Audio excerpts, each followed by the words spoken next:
June 6, 1944. 5:17 hours. HMS Albion, English Channel. The mist hangs so thick over the water you could cut it with a knife. The deck beneath your feet is cold steel, unforgiving and slick with condensation. A pale gray sky presses down on everything, making the horizon disappear into nothingness. Somewhere beyond that fog, beyond the 12 miles of dark water, the coast of France waits. And with it, the most heavily fortified defensive line ever constructed by human hands. On the flight deck of HMS Albion, a row of aircraft sits in tight formation. But these aren't the machines you'd expect to see on the morning of the largest amphibious invasion in history. These aren't the roaring Spitfires that turned the tide of the Battle of Britain. They aren't the powerful hurricanes that saved England from German bombs. They aren't the massive Lancaster bombers that can carry 10,000 pounds of explosives into the heart of Germany. These are something else entirely. Small, compact, almost delicate in the half-light of dawn. Their engines produce a gentle hum rather than the thunderous roar of traditional warplanes. From a distance, they look almost toy-like. Fragile, inadequate, some might even say laughable for the task ahead. You can hear the waves lapping against the hull of the ship. The rhythmic sound is almost peaceful, a strange counterpoint to the tension that saturates every square inch of this vessel. Salt spray drifts across the deck, carried by a wind that cuts through even the heaviest coat. Men move about their duties with practiced efficiency, but there's something different in their movements today. An edge, a tightness. Everyone knows what's coming. Near the command tower, two figures stand with their hands clasped behind their backs, watching these small aircraft with expressions that communicate volumes without a single word being spoken. One is General Harold Morrison, a veteran of the Great War who's seen more combat than most men could survive. The other is Colonel James Whittaker, whose tactical brilliance has been recognized across the Allied command structure. Both men have ordered thousands of soldiers into battle. Both have calculated acceptable losses with the cold precision that war demands. And both men are looking at these aircraft with barely concealed contempt. General Morrison leans slightly toward Colonel Whittaker, his voice low but carrying clearly in the morning stillness. "Just toys," he says, the words dripping with dismissal. "They won't last 5 minutes in combat. Not against what's waiting over there." Whittaker takes a long drag from his cigar, the tip glowing briefly in the dim light. "Command has lost their minds if they think these will make any difference today," he responds, shaking his head slowly. "We've sent squadron after squadron against those coastal defenses. Proper aircraft, heavy bombers, fast fighters. Nothing gets through without catastrophic losses. Their voices aren't whispered. They aren't even particularly quiet. The words carry across the deck, intentionally loud enough for the pilots to hear. It's not carelessness. It's not accident. It's certainty. The absolute, unshakable certainty that comes from years of experience, from seeing what works and what doesn't in the brutal mathematics of warfare. These generals have earned their skepticism. They've watched the Atlantic Wall devour Allied aircraft for months. They've read casualty reports that make grown men weep. They've written letters to mothers and wives explaining that their sons and husbands aren't coming home. They know what waits beyond that fog better than anyone. And they're looking at these small planes like a farmer looks at a child's drawing of a tractor. Cute, imaginative, completely useless for actual work. But inside one of those cramped cockpits, a different story is unfolding. Lieutenant Henry "Hank" Calloway sits in the pilot's seat of the 4th aircraft in line.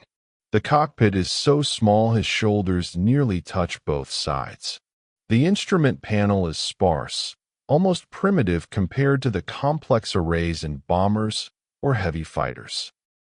There's barely room to move. The canopy presses close overhead. Every sound is magnified in this confined space. The tick of gauges, the hiss of hydraulics, the whisper of his own breathing. His fingers grip the control stick with enough force to turn his knuckles white. Not from fear, exactly, though fear is certainly present. Any sane person would be afraid right now. But the grip is from focus. From the kind of intense concentration that makes everything else fade away until there's nothing but this moment, this machine, this mission. The smell of oil and heated metal fills his nostrils. It's a familiar scent, one he's come to associate with every moment in the air. Underneath it, there's the sharper smell of fresh paint and new canvas. These aircraft are so new they barely feel broken in. The controls are still stiff. The seat hasn't molded to his body. Everything is unfamiliar enough to be slightly uncomfortable. Hank's eyes scan the instrument panel one more time, following the checklist he's memorized so thoroughly he could recite it in his sleep. Fuel gauge, full. Oil pressure, good. Hydraulics, nominal. Ammunition, loaded and ready.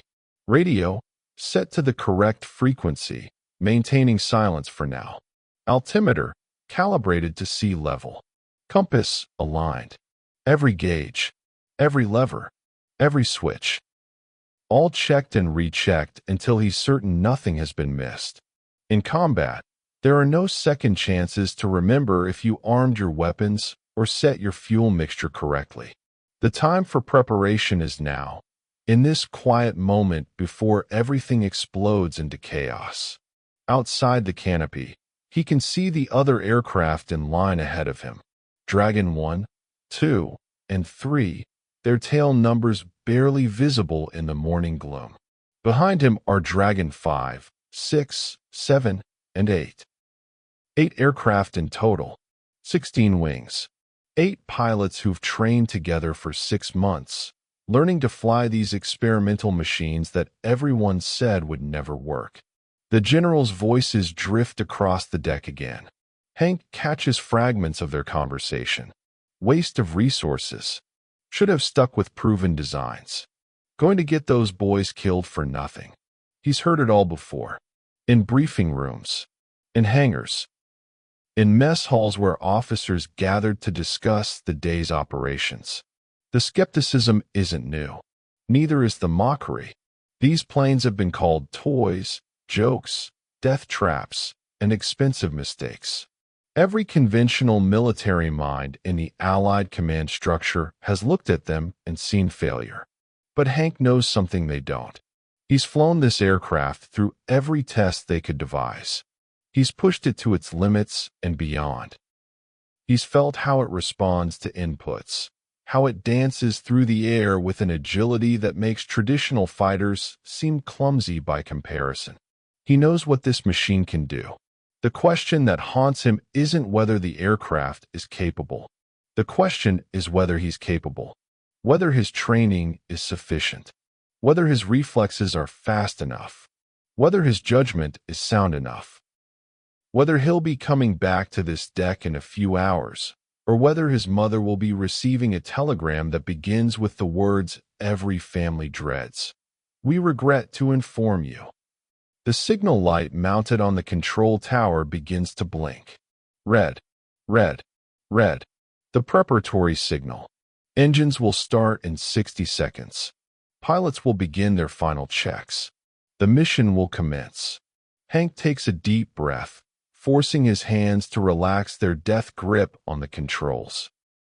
Tension is the enemy of good flying. You need to be relaxed, responsive, letting the aircraft speak to you through the controls. Fighting it only makes everything harder. Red, red, red. The light continues its patient cadence. He thinks about the briefing last night. The maps spread across tables showing the French coast in meticulous detail. Every gun emplacement marked. Every radar station identified. Every possible approach vector analyzed. The intelligence officers had been thorough to the point of obsession, understanding that information could mean the difference between life and death for the men flying this mission. The Atlantic Wall is the most formidable defensive structure ever created, the intelligence officer had said, his pointer tapping against photographs pinned to the wall. Concrete bunkers 6 feet thick. Interlocking fields of fire. 88mm flak guns positioned every 500 yards along the coast. Radar-guided tracking systems that can acquire targets at 20 miles. In the past 6 months, 40% of Allied aircraft attempting to penetrate these defenses have been lost. 40%. The number had settled over the room like a wet blanket. 4 out of every 10 planes didn't come home. 4 out of every 10 pilots ended their missions in a fireball or a crash into the channel or a long fall with a parachute that might or might not open in time. Your aircraft, the briefing officer had continued, represent a different approach. Rather than relying on armor and firepower, you'll be using speed and maneuverability. The Germans expect bombers flying straight and level. They expect fighters following ballistic curves. Your aircraft can do neither or both. You can change direction instantaneously in ways that will make their targeting solutions obsolete before they finish calculating them. It had sounded reasonable in the briefing room. Logical. A fresh approach to an old problem. But logic has a way of evaporating when the bullets start flying. The signal light changes. Green, green, green. Now, Hank's hand moves to the starter. The engine coughs once, twice, then catches with a rising whine that builds into a steady roar. The aircraft vibrates against its wheel chocks, every mechanical component coming alive. The instrument panel needles swing into operating ranges. Oil pressure rising. Fuel flow steady. Magnetos firing cleanly. Around him, the other 7 aircraft start their engines in sequence. The gentle morning quiet shatters into mechanical thunder. The deck crew scrambles into action, pulling chocks, signaling to pilots, guiding the aircraft toward the catapult launch positions. Colonel Whitaker watches through binoculars, his cigar smoke whipping away in the prop wash. "They're too light," he says, more to himself than to anyone else. "Too slow. No armor. No defensive weapons worth mentioning. The flak will tear them apart." General Morrison doesn't respond. He's seen enough war to know that certainty is a luxury commanders can't afford. But he also can't shake the feeling that they're about to witness a disaster. That in a few hours, he'll be writing letters to 8 families, explaining that their sons died because someone in command had an interesting theory that didn't survive contact with reality. The deck doors begin to rumble open. The sound is deep, mechanical, final. Beyond those doors is the catapult track, and beyond that, nothing but gray air and gray water and 12 miles of empty space before the killing begins. The first aircraft, Dragon 1, rolls forward. The pilot, Captain James Foster, has more flight hours than any other man in the squadron. If anyone can prove these machines work, it's Foster. The deck crew positions his aircraft on the catapult, hooking the launch bar to the shuttle. Foster advances his throttle to maximum. The engine screams. The entire aircraft strains forward like a greyhound in the gate. The catapult officer raises his hand, checking that everyone is clear. His hand drops. The catapult fires with a crack like thunder. Dragon 1 accelerates from 0 to 80 miles per hour in less than 2 seconds. The force is brutal, crushing, enough to gray out an unprepared pilot's vision. The aircraft rockets down the track and launches into empty air, immediately dropping toward the water as it transitions from catapult-assisted motion to self-powered flight. For one terrible second, it looks like the aircraft will hit the water. The nose drops. The wings wobble. Every person watching holds their breath. Then the engine catches fully.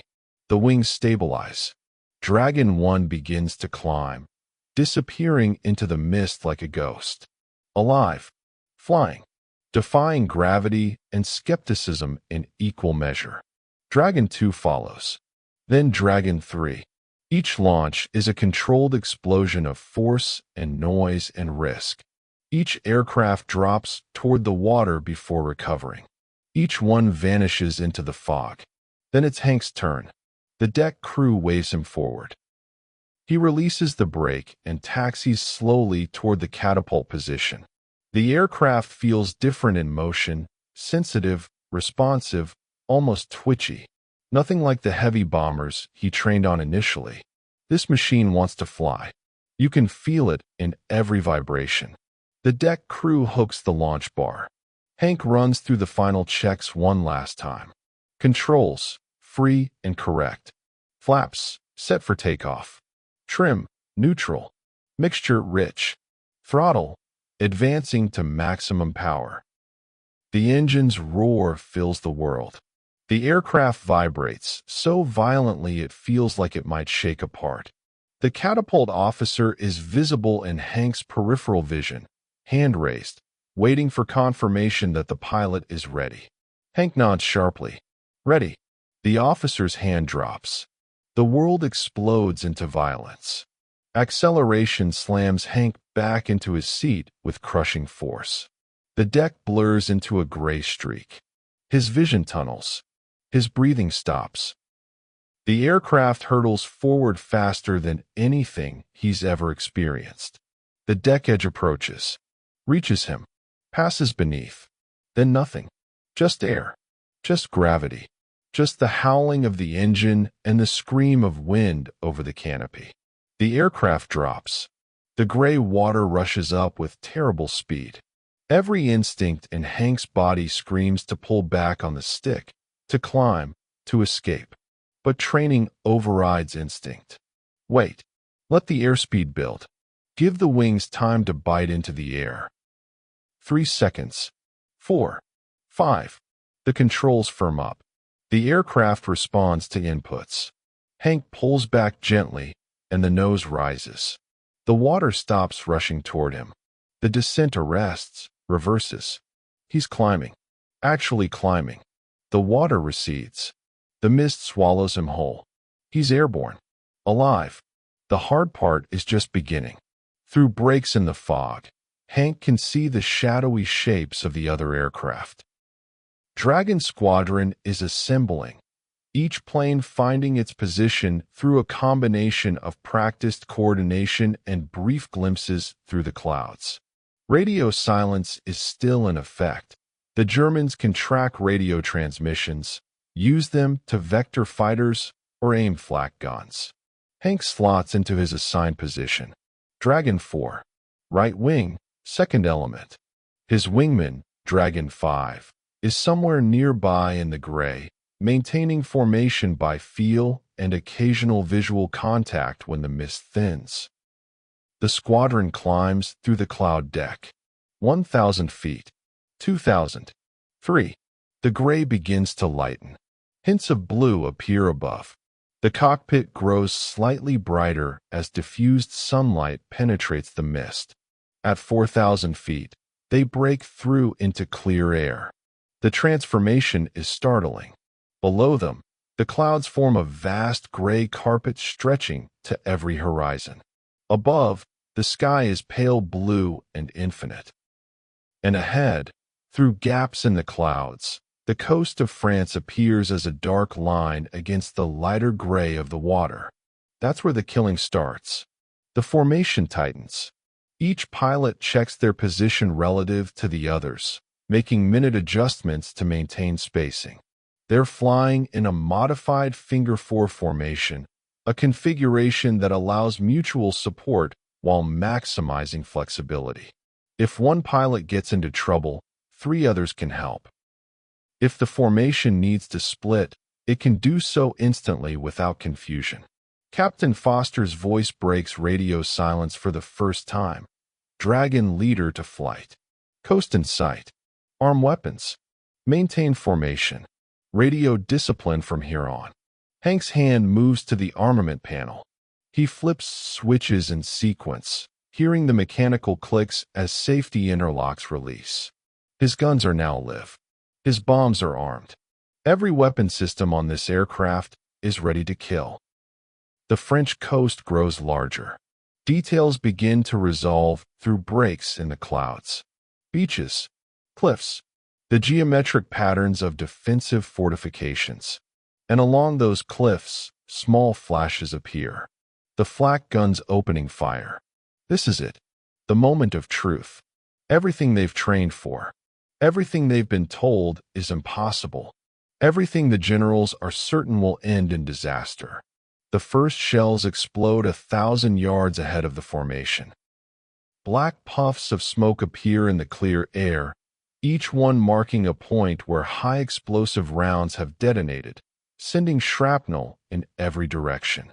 The German gunners are ranging, using those first shots to calibrate their aim for the real barrage. "Here we go," Hank whispers to himself. Then hell opens up. The sky erupts into a wall of explosions. Dozens of flak guns fire simultaneously, creating overlapping kill zones that should make evasion impossible. The shells are timed to explode at 4,000 feet, exactly where the formation is flying. Every calculation, every prediction, every expectation says that aircraft entering this barrage will be destroyed.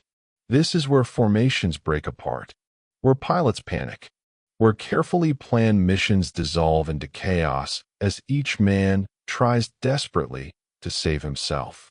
This is where the Atlantic Wall proves its worth, where the 40% loss rate becomes reality. But Dragon Squadron doesn't break apart. Instead, they dance. Hank pushes the stick forward and right.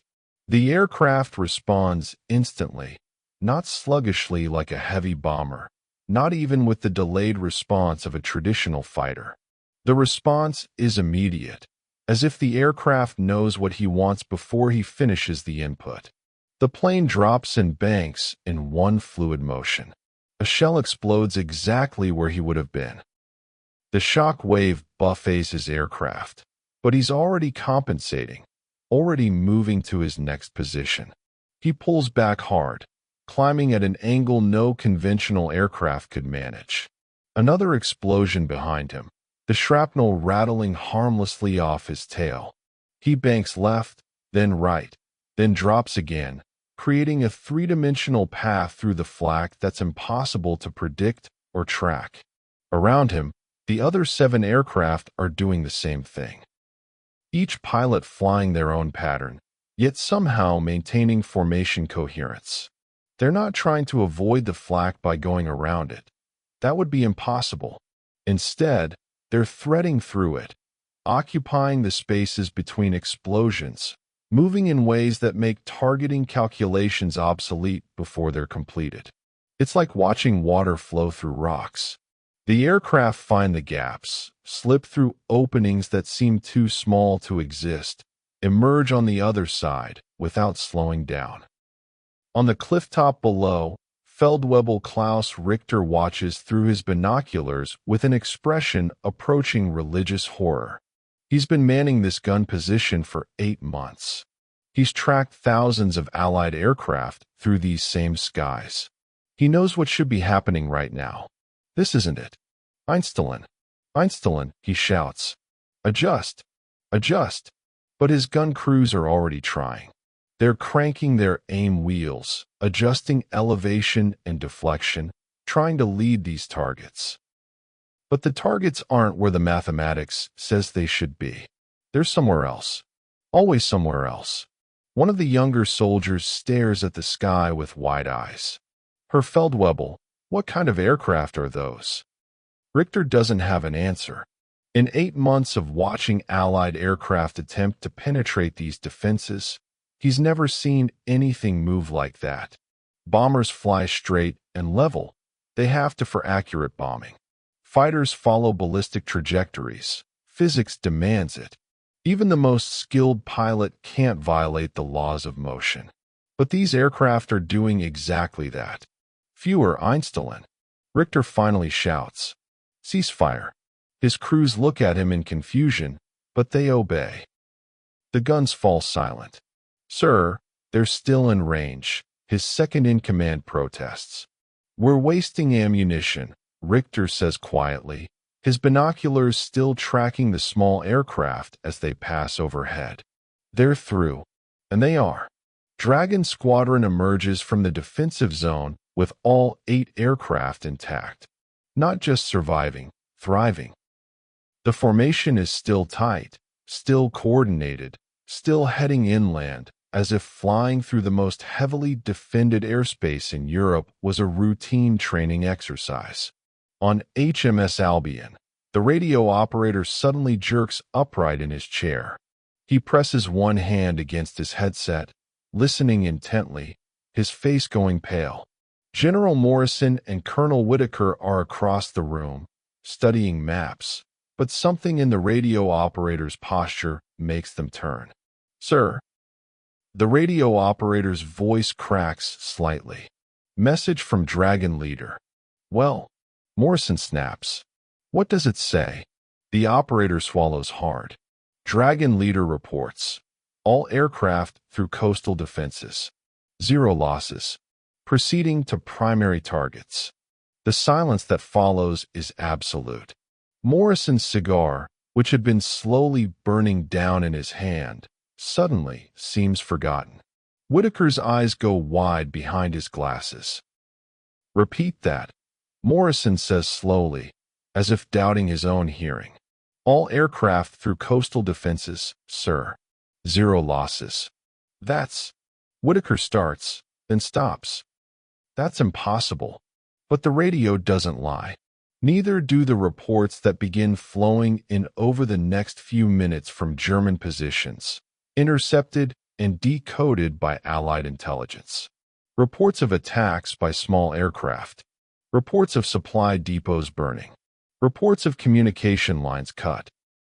Reports of artillery positions destroyed. And always the same description. Tiny planes, impossibly fast, weaving through defenses as if they could see the future, striking with precision that shouldn't be possible for aircraft that size. Morrison slowly sits down, his legs suddenly uncertain. "My God," he whispers. "They actually did it." Inland, Hank levels out at 2,000 feet and scans the terrain below. The countryside of Normandy spreads beneath him in a patchwork of fields and hedgerows, villages and roads. Everything looks peaceful from this altitude. Pastoral. It's hard to imagine that this same landscape is about to become one of history's most brutal battlefields. Dragon 2 to leader. The voice crackles in Hank's headset. "I have visual on primary target. 2 o'clock, 3 miles. Hank looks in the indicated direction and sees it immediately. A railway junction where multiple tracks converge.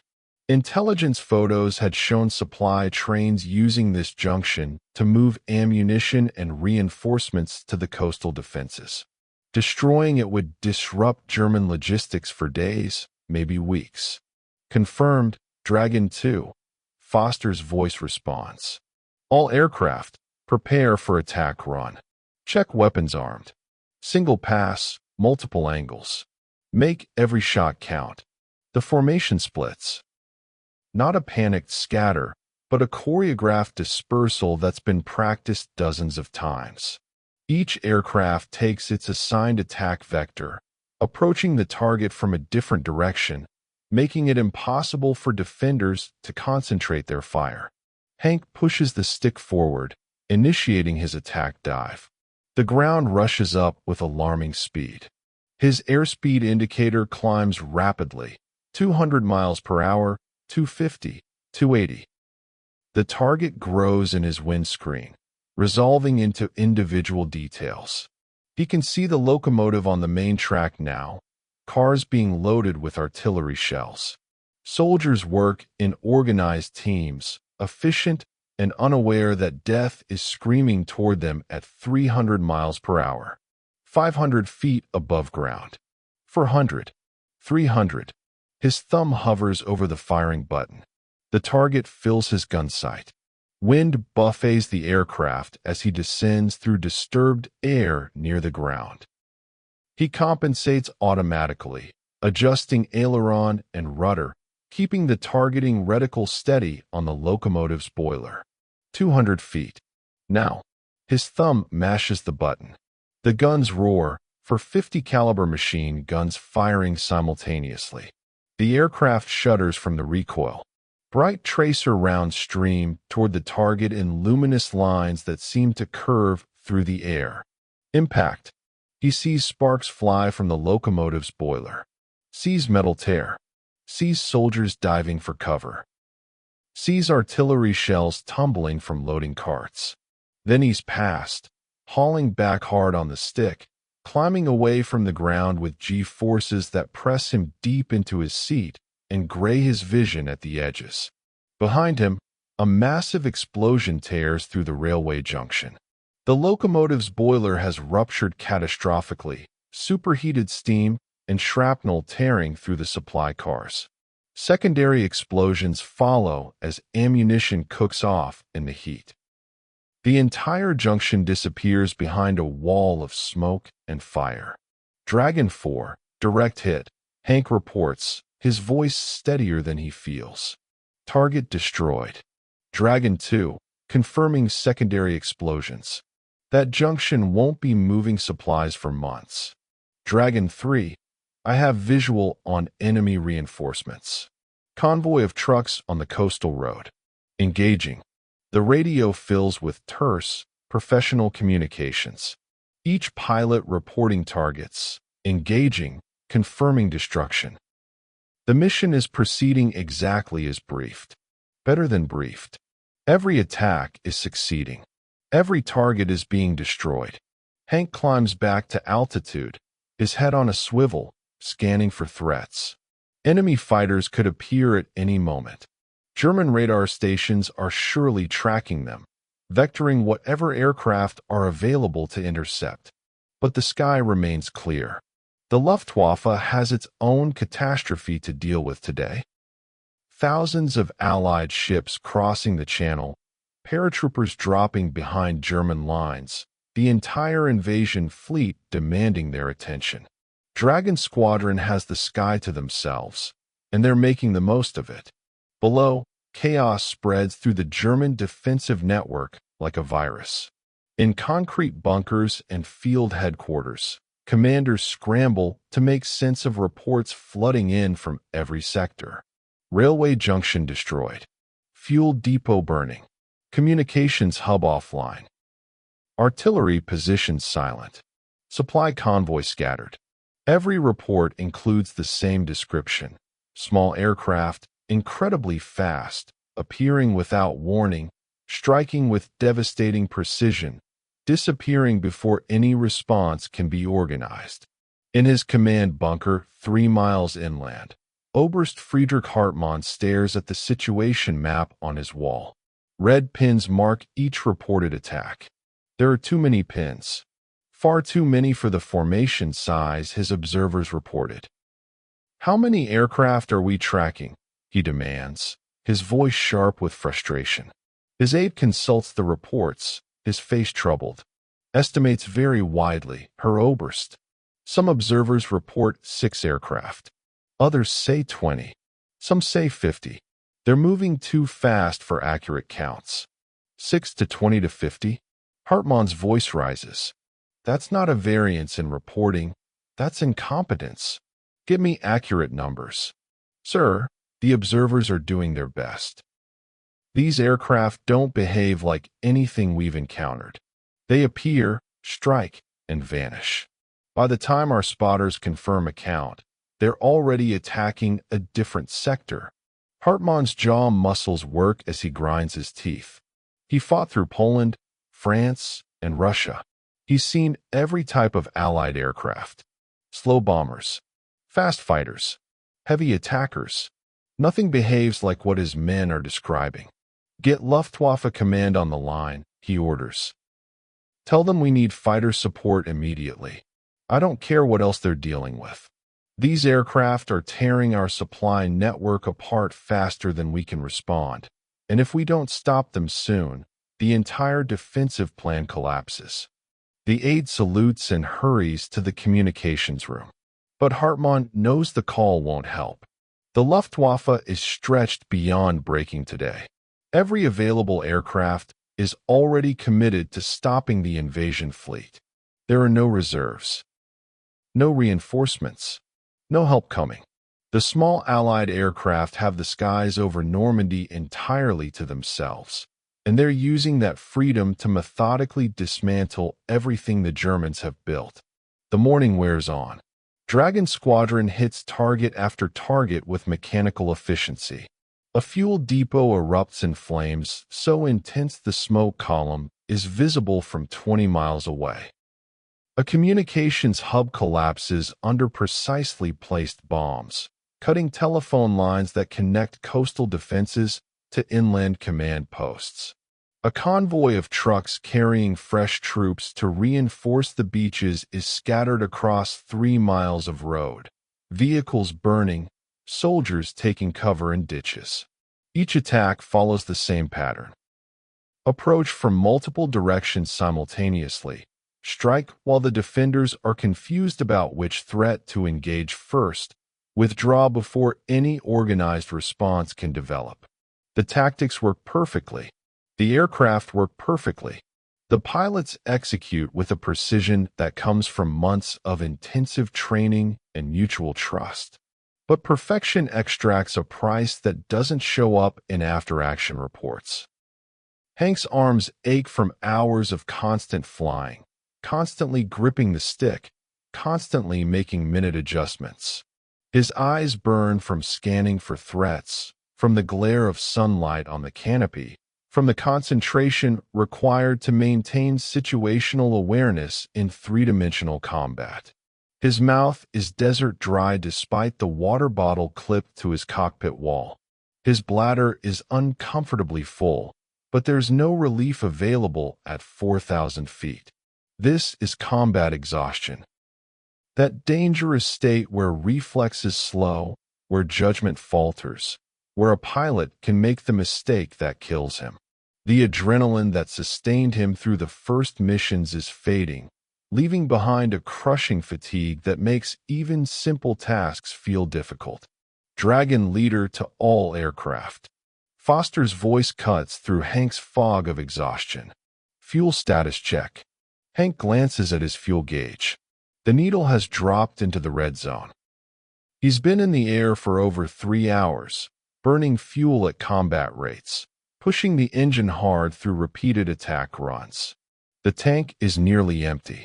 The responses come back from the other pilots, each one reporting similar situations. Everyone is running low. The mission has lasted far longer than the initial briefing suggested. They've ranged farther, attacked more targets, stayed airborne longer than anyone planned. Dragon 7 here. The voice belongs to Lieutenant Marcus Webb, the youngest pilot in the squadron. I'm at 20% fuel. That flak hit over the fuel depot must have damaged my fuel line. I'm losing pressure. Can see the gauge dropping in real time. Hank's blood goes cold. 20% fuel with a leak over enemy territory. That's a death sentence unless Webb can find somewhere to land immediately. Dragon 7, can you make it to friendly territory? Foster asks, his voice carefully neutral despite the implications. A long pause. Too long. Negative, leader. I'll be dry in 10 minutes, maybe 15. Looking for suitable terrain now. There, farmer's field near a village. Looks flat enough. Acknowledged, 7. All aircraft, form up on me. We're heading home. Dragon 7, good luck. We'll send someone for you as soon as possible. Copy that, leader. Webb's voice is admirably steady. See you boys back in England. Or Berlin. Whichever comes first. Hank watches as Dragon 7 peels away from the formation, descending toward the French countryside below. The aircraft grows smaller, dropping toward a field that from this altitude looks like a tiny green rectangle. He wonders if Webb will make it down safely. Wonders if the French resistance will find him before the Germans. Wonders if he'll ever see his squadron mate again. The remaining 7 aircraft turn west, back toward the channel. The formation feels incomplete now, like a smile with a tooth missing. They started this mission with 8 planes. 7 are coming home. In any other operation, those would be considered acceptable losses, even miraculous losses, given what they were attempting. But it still feels like failure. Every pilot knows that empty feeling when someone doesn't make it back. The awareness that it could have been you. The guilt that somehow you survived when they didn't. The knowledge that tonight there will be an empty bunk in the barracks, empty boots under an empty bed, an empty chair in the mess hall. The French coast appears ahead. The same cliffs that had bristled with guns this morning, now seeming somehow smaller. Less threatening. Or maybe it's just that Hank has seen worse things this morning than anti-aircraft fire. The flak guns don't fire at them on the way out. Either the crews are conserving ammunition, or they've been destroyed, or they've simply learned that shooting at these particular aircraft is a waste of resources. Whatever the reason, Dragon Squadron crosses back over the coast without incident, leaving behind a trail of destruction and a German defensive network in chaos. The English Channel spreads before them, gray-blue water stretching to the horizon. Somewhere beyond the curve of the Earth, HMS Albion waits. Safety, debriefing, hot food, sleep. The promise of all these things pulls at Hank like gravity, but he forces himself to stay alert. This is when mistakes happen, when pilots think they're safe, when they relax their vigilance, when they stop scanning for threats. Dragon Leader to Albion. Foster's voice breaks the silence. We're coming home. Request landing clearance. The radio crackles. Albion to Dragon Leader. Cleared to land on arrival. All stations are eager to hear your report. Well done, gentlemen. Extremely well done. The white cliffs of Dover appear on the horizon, pale against the afternoon sky. The English coast. Home. The formation descends toward the ship, which is clearly visible now against the backdrop of supply vessels and escort ships that fill the channel. The invasion is in full swing. Thousands of men are crossing this water, heading toward the beaches that Dragon Squadron has helped make safer by destroying the supply lines that would have fed German resistance. Landing on an aircraft carrier is perhaps the most dangerous part of naval aviation. The deck is small, tiny compared to the vastness of the ocean. The aircraft is moving fast, too fast for comfort. The margin for error is measured in feet and fractions of seconds. A pilot who misjudges his approach by even a small amount can miss the arresting wires, slide off the deck into the water, and sink before anyone can mount a rescue. But after everything Hank has been through this morning, a carrier landing seems almost routine. He's flown through the Atlantic Wall. He's threaded through flak barges that should have been impossible to survive. He's attacked targets deep in enemy territory. A carrier landing is just one more technical challenge in a morning full of them. He follows the signals from the landing signal officer, a figure standing on the deck with brightly colored paddles, guiding each aircraft to the correct glide slope and lineup. The deck grows larger in his windscreen. The ship's wake streams white behind it. The arresting wires are visible as thin lines across the deck. Throttle back. Nose up slightly. Maintain airspeed. Don't get too slow or the aircraft will drop like a stone. Don't get too fast or the arresting wire won't hold. The deck rushes up to meet him. His tail hook extends with a mechanical clunk. The deck fills his vision. Contact. The hook catches the number 3 wire. The sudden deceleration throws him forward against his harness with brutal force. The aircraft goes from flying speed to full stop in less than 100 feet. The strain on the airframe is enormous. Metal creaking, bolts groaning, everything stressed to its absolute limit. Then stillness. Blessed, wonderful stillness. Hank sits in the cockpit for a long moment, hands still gripping the controls, unable to quite believe it's over. The engine ticks as it cools, each metallic ping loud in the sudden quiet. The smell of hot oil and expended gunpowder fills the cramped space. His hands are shaking slightly now that the adrenaline is wearing off. Deck crew swarm around the aircraft immediately, disconnecting the arresting wire, chalking the wheels, preparing to move the plane to its parking spot to make room for the next landing. Hands reach up to the canopy, helping him unlatch it. Fresh air rushes in, cool and clean and tasting of salt. Hank tries to stand and nearly falls. His legs have gone weak, muscles trembling from hours of sustained tension. Someone catches him, a burly deck crewman with arms like tree trunks. "Easy there, Lieutenant. We've got you. You just made history." History. The word sounds strange. Unreal. Hank is just a pilot who followed orders, who did his job, who got lucky enough to come home. But as he looks across the deck, supported by the crewmen, he begins to understand that something significant has happened today. Mechanics are staring at the aircraft with something approaching reverence. Officers cluster around, talking excitedly, gesturing at the planes, examining the battle damage, and there isn't much of it.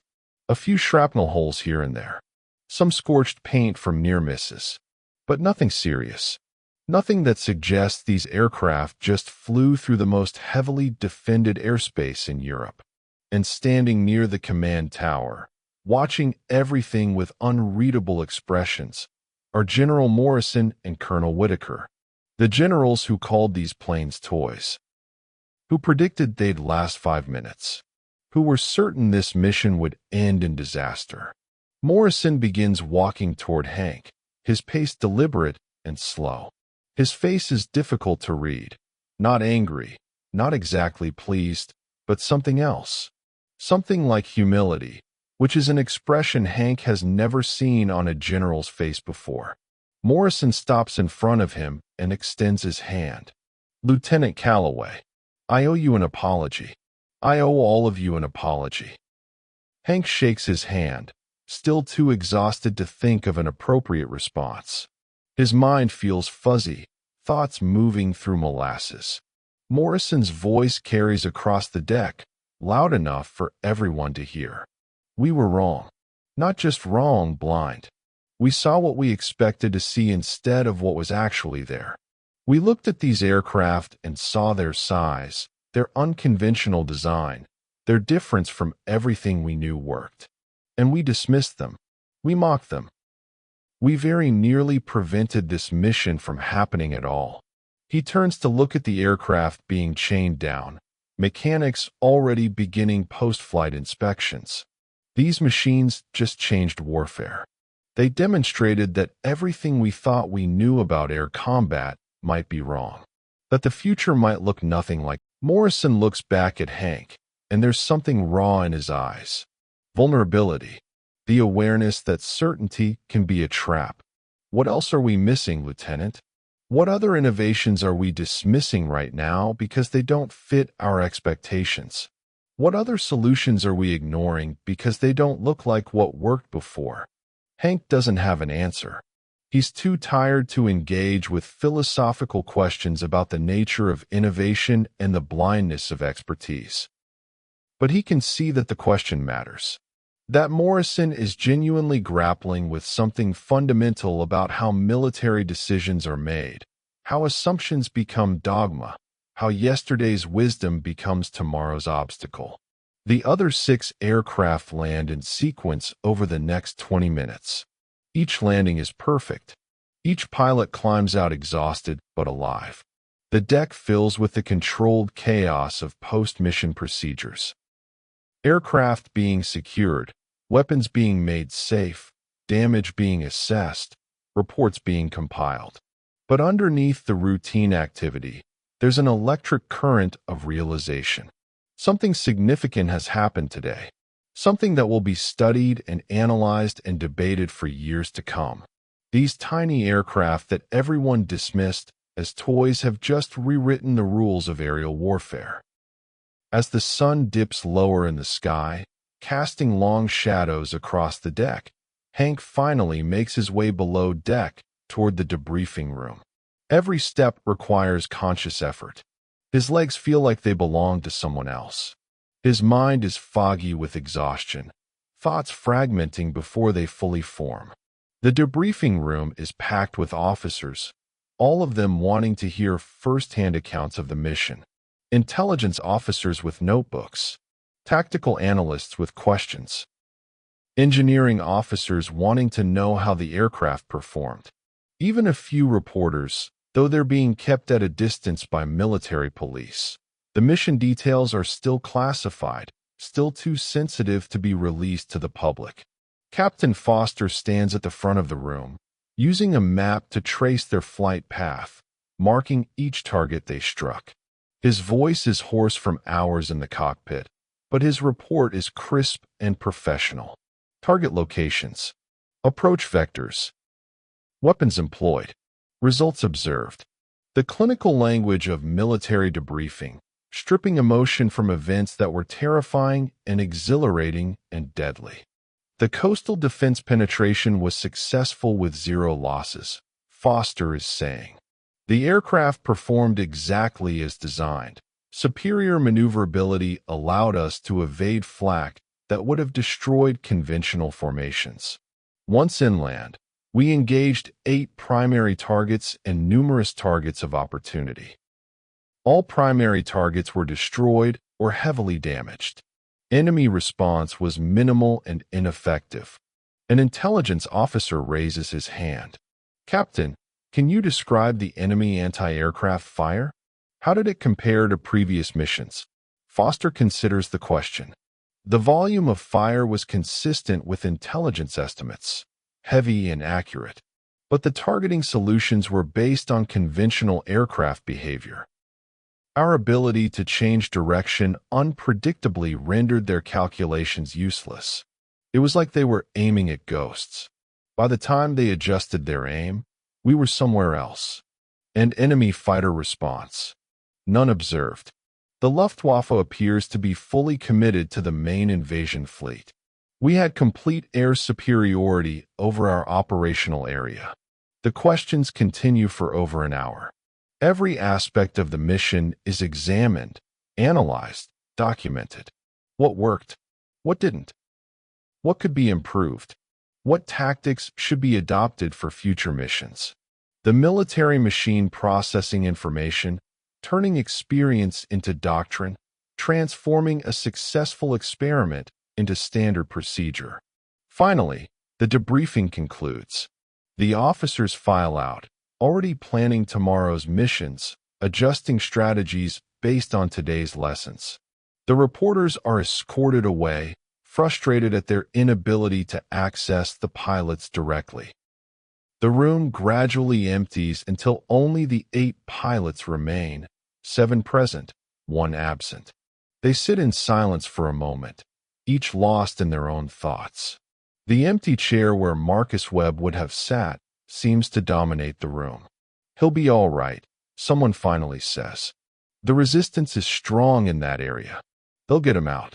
No one responds. Everyone knows it's possible. They also know that German patrols are everywhere, that getting shot down over occupied France is only slightly better than dying in a crash. Webb has a long, dangerous journey ahead of him before he sees England again, if he ever does. Hank stands slowly, every muscle protesting. I need sleep. About a week's worth. The others nod, standing as well.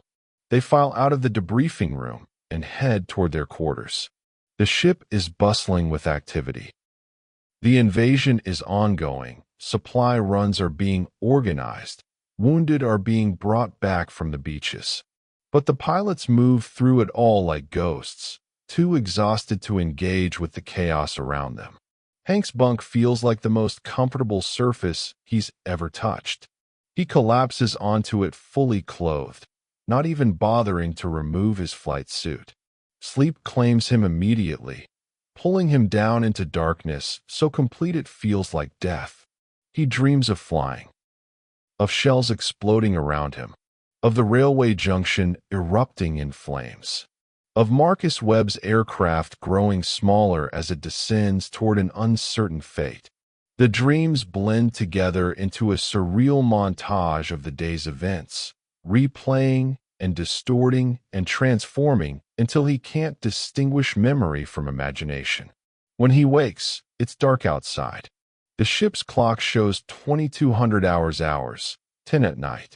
He slept for nearly 8 hours. His body still aches, but the crushing exhaustion has faded to mere tiredness. He can think clearly now, process what happened, understand the implications. The mess hall is nearly empty when he arrives. A few night shift crew members sit at scattered tables, eating quietly. Hank gets food. It's some kind of stew, he doesn't care what, and sits alone, eating mechanically, barely tasting it. A figure approaches his table. Colonel Whitaker, still in uniform despite the late hour. "Mind if I join you, Lieutenant?" "No, sir. Please." Whitaker sits, cradling a cup of coffee. He looks older than he did this morning, as if the day has aged him years. "I wanted to apologize directly. Not just the official apology earlier. A personal one." Hank looks up from his stew. "Sir, there's no need." "There is a need." Whitaker's voice is firm. "I didn't just doubt your aircraft. I doubted you. I looked at these young pilots and these unconventional machines, and I couldn't see past my own experience. I fought in the last war, you know. I've seen what works and what doesn't. Or so I thought." He takes a sip of coffee, his hands wrapped around the cup like he's trying to draw warmth from it. But experience can be a trap. It can make you blind to new possibilities. I looked at your planes and saw what they weren't. Not heavily armored, not heavily armed, not following conventional design principles. I failed to see what they were: revolutionary, adaptive, perfectly suited for the mission they were designed to perform. "Sir, you were being cautious." "That's not a character flaw." "Cautious?" Whitaker shakes his head. "No, I was being arrogant. There's a difference. Caution looks at new ideas and evaluates them fairly, acknowledging uncertainty. Arrogance looks at new ideas and dismisses them because they don't fit existing paradigms. I was arrogant, and if I'd had my way, this mission never would have happened. Men would have died on those beaches because the German supply lines would have remained intact." He looks directly at Hank. "Do you understand what you proved today? Not just that these aircraft work. That's important, certainly. But the deeper lesson is that our entire framework for evaluating military capability might be flawed. We've been optimizing for the wrong variables: size, armor, firepower. We've been fighting yesterday's war with yesterday's assumptions. You showed us that tomorrow's war might require completely different thinking." Hank doesn't know how to respond to that. He's just a pilot. He flies the planes they give him and follows the orders he receives. The strategic implications are above his pay grade. But Whitaker isn't finished. The Germans made the same mistake. They built the Atlantic Wall based on their understanding of what Allied aircraft could do. They calculated their defensive positions based on the performance characteristics of bombers and fighters they'd already encountered. And those calculations were perfect for the aircraft they expected. Your planes made all their preparations obsolete. Not through superior firepower, but through being unexpected. Through doing things they hadn't imagined were possible. He drains his coffee and stands. "Get some rest, Lieutenant. You're flying again tomorrow. And the day after that. Until this war is over or..." He trails off, leaving the alternative unspoken. The point is, you've changed how we think about air warfare. That's a rare thing. Most of us go through entire military careers without contributing anything truly new. You did it in one morning. After Whitaker leaves, Hank sits alone with his thoughts and his cooling stew. The mess hall is quiet except for the ambient sounds of the ship, the hum of engines, the creak of metal, the distant voices of crew members going about their duties. Changed how we think about air warfare. The phrase keeps echoing in his mind. Is that what happened today? Or did they just get lucky? One successful mission doesn't prove a concept. It doesn't validate a theory. Tomorrow they could fly the same mission and lose every aircraft. War is unpredictable that way. But even as he thinks it, Hank knows that something fundamental shifted today. The way the aircraft performed wasn't luck. The way they threaded through the flak wasn't chance. They worked exactly as designed because they were designed for exactly this scenario. Someone, probably a team of engineers and theorists, had looked at the problem of the Atlantic Wall and asked a different question than everyone else. Everyone else asked, how do we build aircraft strong enough to survive the defenses? These engineers asked, how do we build aircraft that make the defenses irrelevant? It's a subtle distinction, but it makes all the difference. One approach leads to heavier armor, bigger guns, more powerful engines, essentially an arms race where each side tries to overpower the other. The other approach leads to lateral thinking, to finding angles the enemy hasn't considered, to making their strengths irrelevant rather than trying to overcome them directly. Hank finishes his stew and heads back to his quarters. Tomorrow will bring new missions, new challenges, new risks. The war is far from over. But something has changed. The generals who were certain these planes would fail are now believers. The pilots who flew them know what they're capable of. The Germans who faced them understand they're dealing with something new and dangerous. The next morning arrives too quickly. Hank wakes to the sound of general quarters being called. Another mission. Another set of targets. The invasion is pushing inland, and Dragon Squadron is needed to continue disrupting German supply lines and communications. The briefing is different this time. The room is packed with officers, all of them wanting to understand how to replicate yesterday's success. The tone has shifted from skepticism to enthusiasm, almost to the point of overconfidence. Everyone is talking about these revolutionary new aircraft as if they're invincible. Captain Foster has to raise his voice to be heard. Gentlemen, please. Yes, yesterday was successful. But let's not lose perspective. These aircraft aren't magical. They're tools, extremely effective tools, but still vulnerable. We lost one plane yesterday. We could lose more today. The Germans will adapt. They'll change their tactics. They'll learn from yesterday, just as we did. The enthusiasm in the room dampened slightly, but not much. The officers nod, acknowledging the warning, but their eyes still shine with the excitement of a new weapon that seems to offer decisive advantage. The mission brief is similar to yesterday's. Penetrate inland, strike supply lines, disrupt German reinforcement efforts. But there are more targets this time, and they're spread over a wider area. The invasion is expanding, and Dragon Squadron needs to range farther to support it. Hank walks to his aircraft with a mixture of confidence and trepidation. The confidence comes from knowing the aircraft works, knowing he can fly it effectively, knowing the tactics are sound. The trepidation comes from understanding that yesterday's success doesn't guarantee today's survival.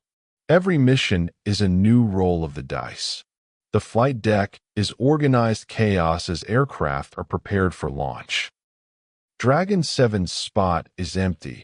Marcus Webb is still somewhere in France, assuming he's still alive.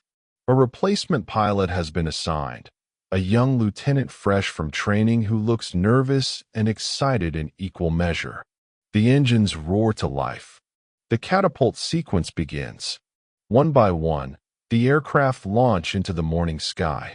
The formation assembles over the channel and turns toward France, toward the war. toward targets that need destroying and Germans who will be shooting back. This time, the flak is different. The Germans have adjusted their tactics overnight. Instead of trying to track individual aircraft, they're laying down barrage fire, filling entire sections of sky with explosions, creating zones that nothing can fly through safely. It's less precise, but harder to evade. Hank pushes through a wall of black smoke, his aircraft buffeted by multiple near misses. Shrapnel pings off his wings. The canopy cracks from a fragment that hits at just the right angle. But he's through, still flying, still in formation. The attacks proceed. Railway lines are torn up. Bridges are destroyed. Convoys are scattered. But the Germans are fighting back more effectively now. Anti-aircraft fire is heavier. Some positions have been reinforced overnight. The mission is successful, but harder than yesterday. They returned to HMS Albion with 6 aircraft. One went down over the target area. Hank saw the pilot bail out, but doesn't know if the parachute opened successfully. Another limped back with engine damage, crash landing on the deck in a shower of sparks, but the pilot walking away shaken but intact. The pattern continues over the following days. Dragon Squadron flies mission after mission, each one supporting the advancing invasion. Some missions are easy. Some are brutal. Pilots are lost. Replacements arrive. The aircraft prove their worth again and again, but the cost mounts. By the end of the first week, half the original pilots are gone. Killed, captured, or too injured to fly. The aircraft attrition rate is similar. But new planes arrive from England, fresh pilots are assigned, and the missions continue without pause. The invasion succeeds. Allied forces push inland, capturing territory, liberating towns, advancing toward Germany itself. And in the after-action reports, in the strategic analyses, in the classified documents that will be studied by military historians for decades, Dragon Squadron's contribution is noted and emphasized. Those small aircraft that everyone called toys disrupted German logistics at a critical moment. They struck targets that conventional aircraft couldn't reach or couldn't hit effectively. They proved that innovation matters, that thinking differently can overcome seemingly insurmountable advantages, that the future doesn't always look like the past. But the deeper lesson, the one that General Morrison grappled with on that first morning, remains relevant long after the war ends. How many innovations get dismissed because they don't fit existing frameworks? How many solutions are rejected because they don't look like previous solutions? How many opportunities are missed because the people evaluating them can't see past their own assumptions?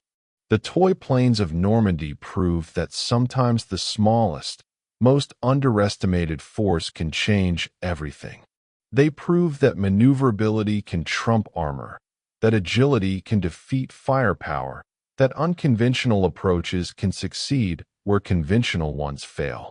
But more importantly, they prove that certainty is dangerous, that expertise can be blinding, that the assumptions that served well in the past might be exactly wrong for the future.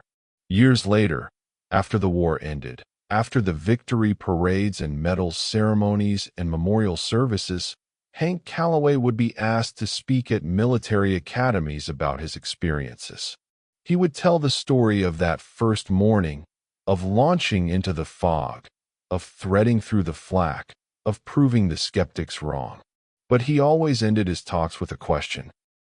The same question General Morrison asked him on the deck of HMS Albion. What are we underestimating right now? What solution are we dismissing because it doesn't fit our expectations? What innovation are we mocking because it looks too different from what worked before? The generals laughed at our toy planes until those planes dominated the skies over Normandy. What are today's generals laughing at? What are today's experts dismissing? And how many lives will be lost? How many opportunities missed? How many problems remain unsolved because we can't imagine that the answer might look nothing like what we expect? The lesson of D-Day isn't just about aircraft or tactics or combat. It's about the danger of certainty, about the blindness that expertise can create, about the need to constantly question our assumptions, challenge our frameworks, and remain open to possibilities we haven't imagined yet. Because somewhere out there, someone is working on the next revolutionary idea. Someone is developing the solution everyone says won't work. Someone is building the toy that will change everything. The question is, will we recognize it, or will we laugh it out of the room? The question lingers in lecture halls and briefing rooms, in design studios and testing facilities, wherever people gather to solve hard problems and imagine better futures. It's a question that can't be answered definitively because the answer keeps changing. Yesterday's impossible breakthrough becomes today's conventional wisdom, becomes tomorrow's obsolete thinking. But asking the question matters. Staying humble in the face of uncertainty matters. Remembering that the future might arrive in an unexpected package matters. The generals laughed at the toy planes, until those toy planes proved them wrong. What are we laughing at today? And what will tomorrow prove about our certainty? The story of Dragon Squadron over Normandy is ultimately a story about human blind spots, about how the same expertise and experience that makes someone valuable can also make them unable to see genuinely new possibilities, about how defensive investments can be optimized for the wrong threats, about how yesterday's lessons can become tomorrow's liabilities. The Germans built the Atlantic Wall to stop the aircraft they knew about. They created a defense system perfectly calibrated to defeat bombers flying straight and level, fighters following ballistic trajectories, conventional tactics. But Dragon Squadron wasn't those threats. The small aircraft exploited gaps in the German thinking that the Germans didn't know existed.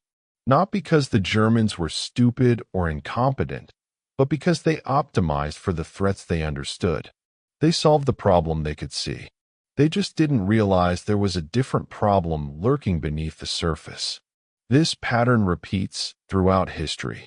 The French built the Maginot Line to stop a German invasion. And it would have worked perfectly if the Germans had attacked where and how the French expected.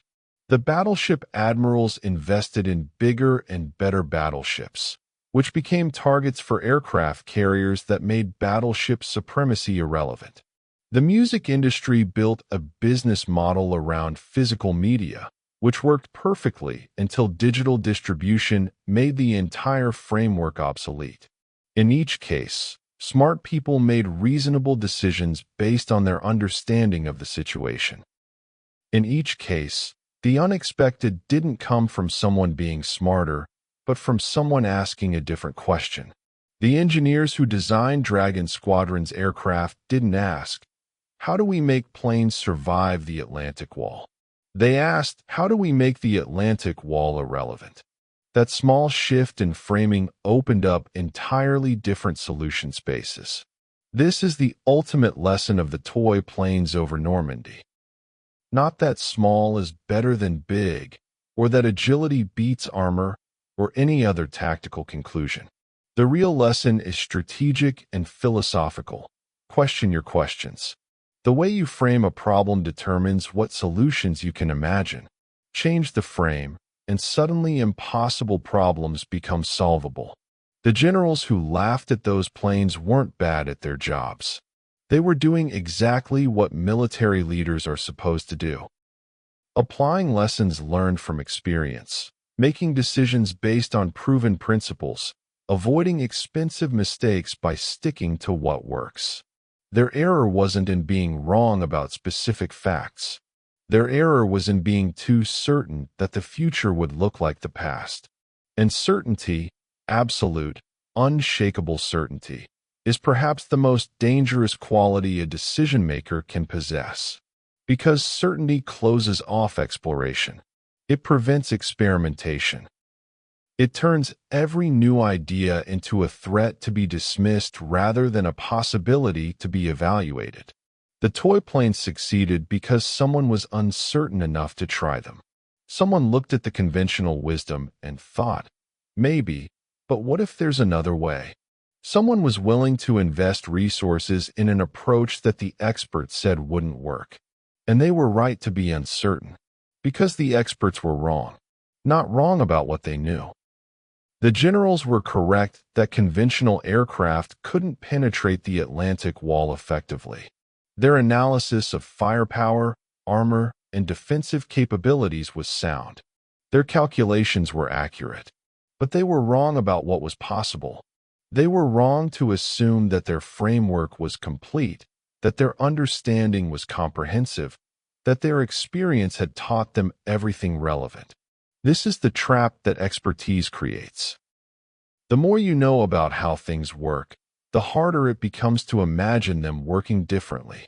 The more experience you have with what succeeds and what fails, the more certain you become about what will succeed and what will fail in the future. And that certainty blinds you to genuinely novel approaches. The solution isn't to dismiss expertise or ignore experience. Those remain valuable, but they need to be balanced with humility, with the awareness that your framework might be incomplete, with the willingness to consider that your certainty might be misplaced. The generals learned this lesson over Normandy. They saw their certainty shattered by reality. They watched the impossible become actual. And to their credit, they adjusted their thinking. They didn't double down on their original position or try to explain away the evidence. They acknowledged their error and changed their approach. Not every expert makes that adjustment. Some respond to evidence that contradicts their worldview by dismissing the evidence, by finding reasons it doesn't count, by protecting their certainty at all costs. This is human nature. We all resist information that suggests our understanding is wrong. But the generals at Normandy did better than human nature would predict. They saw the toy planes succeed, and they said, "We were wrong." That intellectual honesty, that willingness to update beliefs based on new evidence, is as important as any tactical lesson from the mission itself. So what does this mean for today? For current challenges? For future innovations? It means we should be skeptical of certainty, especially our own. When we find ourselves absolutely convinced that something won't work, that conviction should be a warning sign rather than validation. Because every impossible achievement in history was considered impossible by experts right up until someone achieved it. It means we should create space for experimentation with approaches that don't fit current frameworks. Not every experiment will succeed. Most will fail, in fact. But the experiments that do succeed often produce outsized returns precisely because they're solving problems in unexpected ways. It means we should be careful about dismissing ideas because they don't look like previous solutions. The toy planes didn't look like proper military aircraft. That's exactly why they succeeded. Their difference wasn't a flaw to be fixed. It was their fundamental advantage. And it means we should regularly ask ourselves, what am I certain about that might be wrong? What assumptions am I making that might not hold?